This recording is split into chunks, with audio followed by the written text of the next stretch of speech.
Welcome to Bobby Mackey's Music World, a popular nightclub full of dancing and good times, but this cheerful setting holds a more sinister past. On this very same site in 1850 sat a large slaughterhouse and meatpacking facility that was constructed to serve northwest Kentucky and nearby Cincinnati, Ohio. In the lowest part of the building, a well was dug and used to hold the blood, guts, and waste from the slaughtered animals. Some researchers have speculated that after the slaughterhouse closed in 1890s, satanic cult activity took place in the building around the well. Animals, and possibly humans, were being slaughtered here for ritualistic purposes during secret meetings. In 1896, the murder of 22-year-old Pearl Bryan, a small-town girl from Greencastle, India, made headlines in the region. Pearl's headless corpse was discovered in a field less than 2 miles from the slaughterhouse. Pearl was pregnant, and her boyfriend Scott Jackson, a student of the Ohio College of Dental Surgery, urged her to come to Cincinnati where they could arrange an abortion.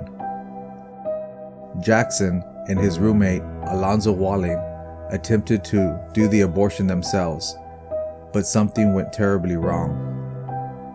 To cover their tracks, they put Pearl's body in an empty field and surgically removed her head so the body cannot be identified.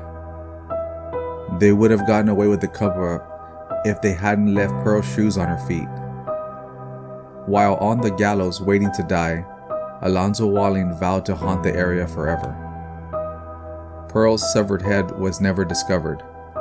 Some have speculated that Jackson had ties to a satanic cult, so the head may have been used in one of the dark rituals held in the basement of the slaughterhouse. Eventually, the slaughterhouse was demolished in the early part of the 20th century, and the lot sat empty until the 1920s, when a new building was erected that served as a casino, nightclub, and a speakeasy during Prohibition. When Prohibition ended in 1933, E.A. Bradley, also known as Buck, bought the building and named it Prime Rose. After more than a decade of successful operation, his casino caught the attention of Cincinnati mobsters who tried to muscle their way into the operation. When Bradley refused to sell, the violence escalated with fighting and threats to the customers in the parking lot, until Buck drew a gun on a mobster named Albert Masterson, aka Red, and was charged with attempted murder, and left the casino business in 1946. The building reopened as a nightclub and was called the Latin Quarter in the 1950s. Johanna, who was said to wear rose-scented perfume, was a dance hall girl and the daughter of the nightclub's owner. Johanna fell in love with the singer Robert Randall, who performed there. She got pregnant and intended to run off with the young singer, but her father forbade the romance and used his criminal connections to have the singer killed. When Johanna discovered what happened, she poisoned her father and took her own life in the basement of the building.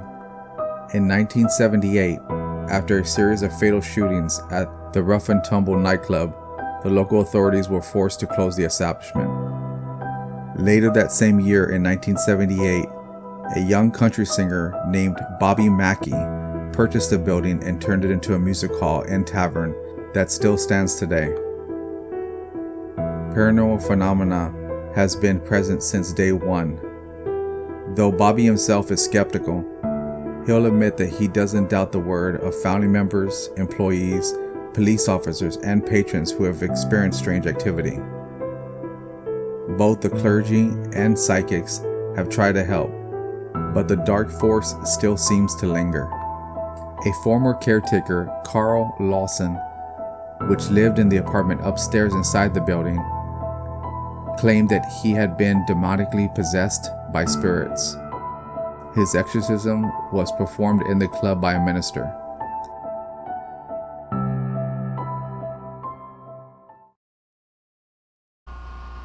Now, I will, though. No, you won't.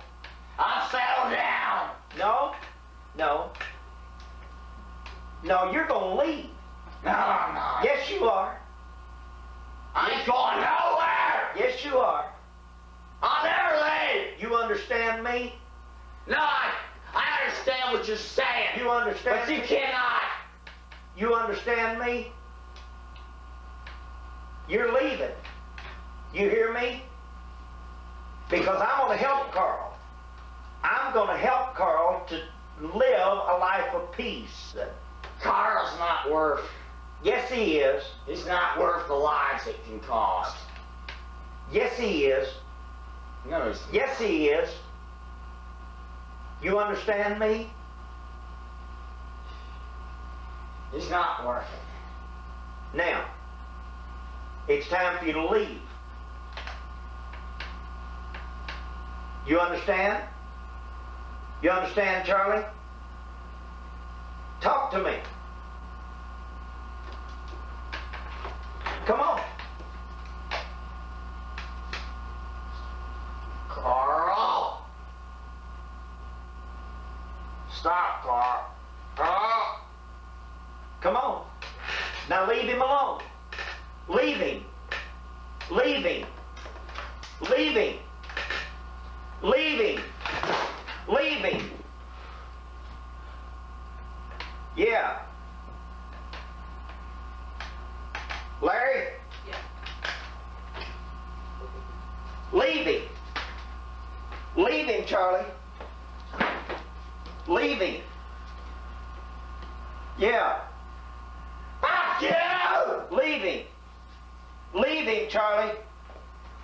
Fuck everybody! Leave him, Charlie. Just fuck everybody! Leave him, Charlie.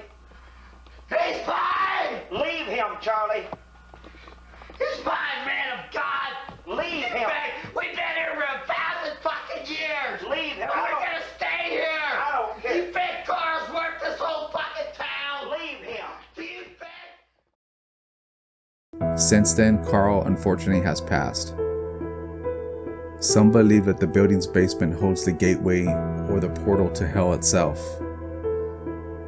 There is a set of stairs near the well in the old slaughterhouse that has been deemed the stairs that lead to nowhere.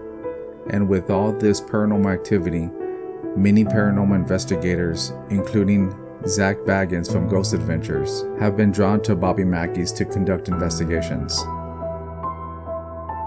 One thing I would like to add is that Bobby Mackey's full name is Robert Randall Mackey, which is an ironic coincidence that he shares the same name as Robert Randall, the singer that Johanna had fell in love with that was murdered. And even though Bobby Mackey claims he's not a believer, he did write a song entitled Johanna about the young girl that committed suicide in the basement in the 1950s. So if you are a paranormal investigator, make sure you check out Bobby Mackey's. Based on the documents and footage that I have seen, you are sure to have an eventful evening.